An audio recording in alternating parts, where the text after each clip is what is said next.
सनातन ने कहा, पीएम मोदी ने वही किया। शास्त्रों ने दिखाया एआई से भारत का भविष्य। आज रिपोर्ट की शुरुआत में सवाल है कि क्या शास्त्रों पुराणों में भी एआई की बात कही गई? दरअसल प्राचीन भारत में जो किस्से, कहानियां, ग्रंथ और शास्त्र लिखे गए, उनमें ऐसे यंत्रों की बात भी हुई है जो बहुत स्मार्ट थे, जो अपने हिसाब से काम करते थे। जहां ऐसा माना जाता रहा है कि ग्रंथों में एक स्मार्ट टेक्नोलॉजी की बात लगातार होती रही है, वहीं आज आप दिल्ली पर लौट आइए। आज दिल्ली में चल रहे एआई इम्पैक्ट समिट 2026 अपने अंतिम चरण में पहुंच चुका है, जहां जिक्र किया जा रहा है कि ये जो एआई समिट दिखता है वो कहीं ना कहीं पुराणों और शास्त्रों में जिक्र किया जा चुका है, और जहां ये भी कहा जा रहा है कि शायद उसी शास्त्रों के अनुसार आज प्रधानमंत्री नरेंद्र मोदी भी भारत को आगे ले जा रहे हैं, क्योंकि भविष्य लिखी जा चुकी थी। बहरहाल ये वैश्विक सम्मेलन 16 फरवरी से शुरू हुआ था और आज इसके समापन सत्र आयोजित हो रहे हैं, और इस सफल कार्यक्रम के पीछे है प्रधानमंत्री नरेंद्र मोदी, जिन्होंने इसे ग्लोबल मंच बना दिया। जो अमेरिका और चीन नहीं कर पाया, आज भारत ने उस एआई की तकनीक पर ऐसा मंच सजाया कि फ्रांस के राष्ट्रपति इमैनुअल मैक्रोन भी पीएम मोदी के आगे नतमस्तक हो गए। एआई इम्पैक्ट समिट 2026 एक अंतर्राष्ट्रीय मंच बन चुका है, जहां विश्व के राष्ट्राध्यक्ष, टेक कंपनियों के सीईओ, नीति निर्माता, वैज्ञानिक और शोधकर्ता और विश्व के ताकतवर शख्सियत को प्रधानमंत्री मोदी ने एक मंच पर ला खड़ा किया है, जिसने इतिहास रच दिया। भारत ने खुद को एआई नीति निर्माण के वैश्विक मंच पर एक सक्रिय नेतृत्वकर्ता के रूप में प्रस्तुत किया है। लेकिन क्या आपने कभी सोचा है कि जो आज हम एआई यानी आर्टिफिशियल इंटेलिजेंस के बारे में बात कर रहे हैं, उसकी कल्पना सनातन के शास्त्रों और पुराणों में हजारों साल पहले भी की जा चुकी थी। भारतीय शास्त्रों, पुराणों और वैदिक दार्शनिकों ने आर्टिफिशियल इंटेलिजेंस जैसा शब्द तो स्पष्ट रूप से नहीं कहा, क्योंकि ये लेटेस्ट तकनीक शब्द 20वीं और 21वीं सदी का है। लेकिन कई परिकल्पनाएं और विचार को जाहिर किया गया है, जहां इससे प्रतीत होता है कि एआई जो अभी का मॉडर्न शब्द है, वो शास्त्रों में पहले भी जिक्र किया जा चुका है। इससे लगता है कि जो नए जमाने के एआई रोबोटिक्स या स्वचालित यंत्रों से मेल खाते हुए नजर आते हैं। हालांकि ये मिथक रूप में ही थे।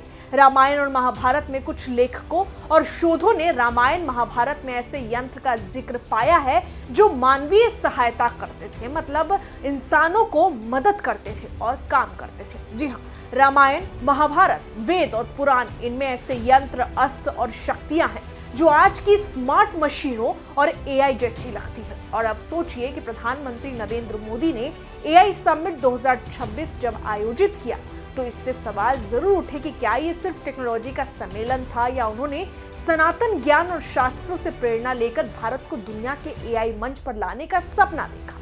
महाभारत में जब राजा युधिष्ठिर ने हस्तिनापुर में नई राजधानी बनाई, उनका महल अपने आप चलता था और उसमें कई स्वचालित यंत्र थे जो खुद से चलते थे।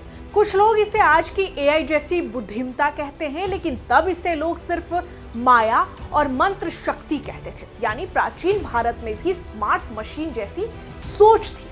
कई शास्त्रों में यंत्र पुरुष शब्द का इस्तेमाल किया गया है। इसका मतलब है एक ऐसी प्रणाली या ऐसा यंत्र जो अपने आप काम कर सकते थे। रामायण और महाभारत में भी ऐसे अस्त्र थे जो केवल सही लक्ष्य पर काम करते थे, जिसे मंत्रों से सक्रिय किया जाता था, और अगर गलत प्रयोग हो भी गया तो वो वापस लौट सकते थे। आज हम इसे कह सकते हैं गाइडेड इंटेलिजेंस वेपन्स, जिसे गाइड किया जाता है और तब जाकर वो अपने लक्ष्य तक पहुंचते हैं। लेकिन ग्रंथों में ये मंत्र और दिव्य शक्ति के रूप में जिक्र किया जाता है। फिर भी ये सोच एआई जैसी बुद्धिमत्ता की तरफ इशारा करती है। वैदिक समय में मंत्र और माया से कई काम किए जाते थे। महर्षि पाणिनि ने लगभग 2500 साल पहले अष्टाध्यायी बनाई। ये सूत्रों पर आधारित व्याकरण है, जिसे आज हम एल्गोरिदम कहते हैं। यानी तब भी ऐसी बुद्धिमत्ता की कल्पना की गई थी जो नियमों और लॉजिक से काम करे, और आज वही सोच एआई समिट 2026 में प्रधानमंत्री मोदी के नेतृत्व में भारत के मंच पर चमक रही है। एआई शब्द तो 1956 में आया, लेकिन सोचने वाली मशीन की कल्पना पहले भी हुई है। 17वीं सदी में रेने देकार्त ने शरीर को जैविक मशीन कहा। इसी सदी में लाइबनीज ने कहा कि अगर तर्क को प्रतीकों में बदलो तो मशीन सोच सकती है। 18वीं सदी में ऑटोमेटा ने चलने बोलने वाले यांत्रिक खिलौने की बात कही। 19वीं सदी में चार्ल्स बैबेज ने एनालिटिक इंजन और 1843 में एडा लवलेस ने कहा मशीन वही कर सकती है जो हम बताएंगे। लेकिन भारत में तो सैकड़ों साल पहले से एआई जैसी सोच शास्त्रों और पुराणों में मौजूद थी। अब बात करते हैं प्रधानमंत्री मोदी की उसी एआई के साथ आगे बढ़ने की नीति की। पीएम मोदी ने न केवल एआई समिट 2026 आयोजित की, बल्कि उन्होंने ये भी दिखाया कि भारत जो सदियों से ज्ञान और बुद्धि का केंद्र रहा है, अब आधुनिक एआई के ग्लोबल मंच पर भी चमक सकता है। उनका विजन साफ है कि हमारा भारत सिर्फ इतिहास में महान नहीं है, बल्कि भविष्य में भी एआई और टेक्नोलॉजी की दुनिया में अग्रणी बने, यानी आगे बढ़े। पीएम मोदी ने सनातन ज्ञान और आधुनिक विज्ञान को मिलाकर भारत को विश्व मंच पर नेतृत्व दिलाया है। वो ऐसे नेता हैं जो सपने नहीं, हकीकत बनाते हैं। सनातन धर्म में जहां मंत्र, माया, यंत्र, पुरुष, स्मार्ट अस्त्र ऐसे शब्दों का इस्तेमाल है जो आज की एआई और स्मार्ट मशीनों की तरह जरूर समझ आती है। ऐसे दावों के मुताबिक पूर्वजों ने सोचा था कि भविष्य की मशीन सोच सकती है और बुद्धिमान भी हो सकती है। हालांकि उस वक्त भी जो शास्त्रों और पुराणों के अनुसार देखा जाए तो लक्ष्यों को साधने के लिए भी मंत्रों की बात कही गई है।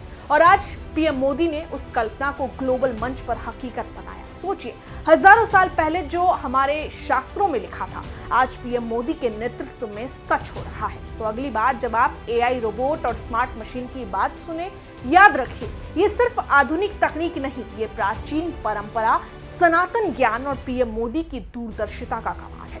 भारत शास्त्रों से एआई तक पहुंच गया है और आज भविष्य उज्जवल नजर आता है, जिसे दुनिया साफ तौर पर देख रही है। जहां एआई समिट 2026 इसका जीता जागता उदाहरण है। बहरहाल इस पूरी रिपोर्ट में इतना ही, लेकिन आप इस पर क्या कहेंगे, आपकी क्या प्रतिक्रिया है, कमेंट में जरूर लिखें। मैं आपके साथ रंजना उपाध्याय, आप देख रहे हैं HCN न्यूज।